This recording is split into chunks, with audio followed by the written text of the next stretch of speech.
Page 43, Ever Free.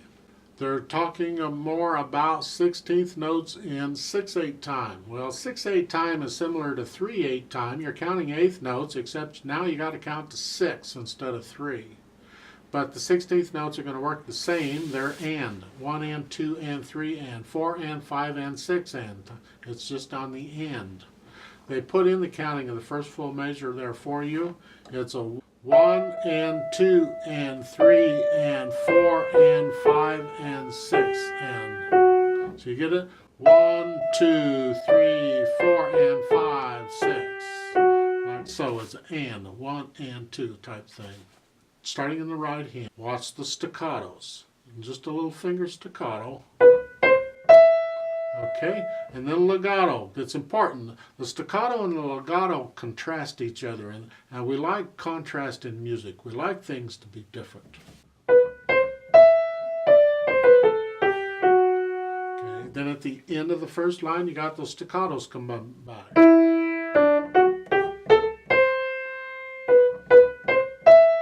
Okay, now in the first measure of the second line, there's a trap here. Look out. You have a dotted quarter note, gets 3 counts. To an eighth note, gets 1 count. And now you've got staccatos.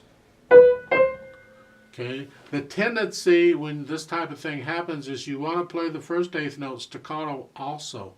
So it would be 1, 2, 3, 1. And it's not staccato. Don't play it staccato. Hold it out a full count, a full beat before going on. 1, 2, 3, 4. See, there has to be a difference there, so watch out. You get the similar thing in the first measure of the third line, where it's a here.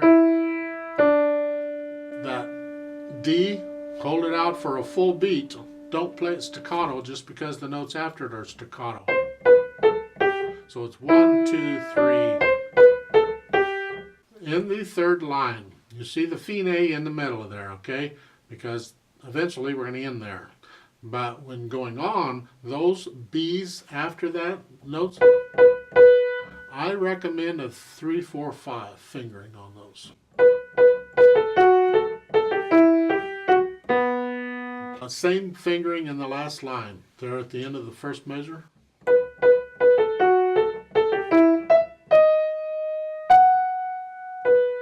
Left hand, no biggie, you just got the chords. The next to the last measure of the first line, they're showing a 3, 1. Yeah, I think 5, 3, 2 is fine. Just so I don't have to put the thumb on a black note. Now you have a stretch down here, so you may need to put the thumb on that last D flat. So you can reach the D. Now, if you can, in the last measure of the first line in the left hand, I would use the 4th finger on that F sharp. That is a chord. It's a D7 chord. It's just a good habit to get into, to use the 4th finger there if you can. This pattern comes in again later on, and it would be basically the same fingering.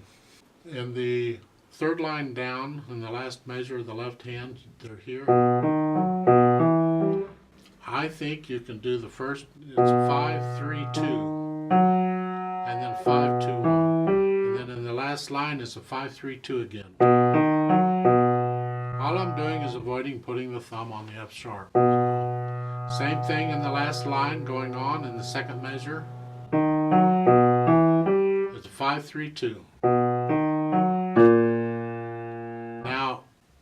The last 2 measures in the left hand, you may have to put your thumb on that last F sharp and then next to the last measure. We're here, next to the last measure.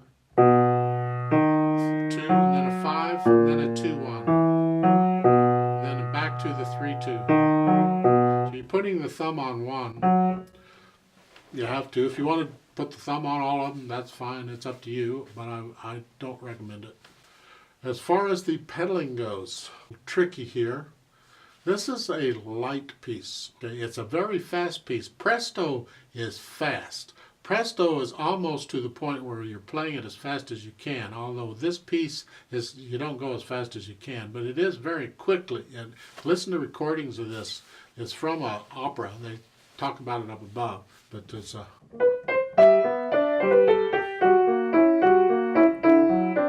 very quick. Now, quick pieces like this, I prefer not to pedal because the pedaling just gets mushy. It bogs it down. But if you're going to pedal it the way they're showing you. Just don't pedal the staccato note.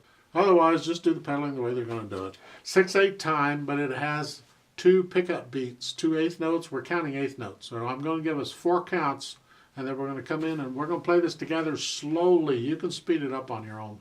The melody's in the right hand, so you want to play the melody louder than the left hand, so careful.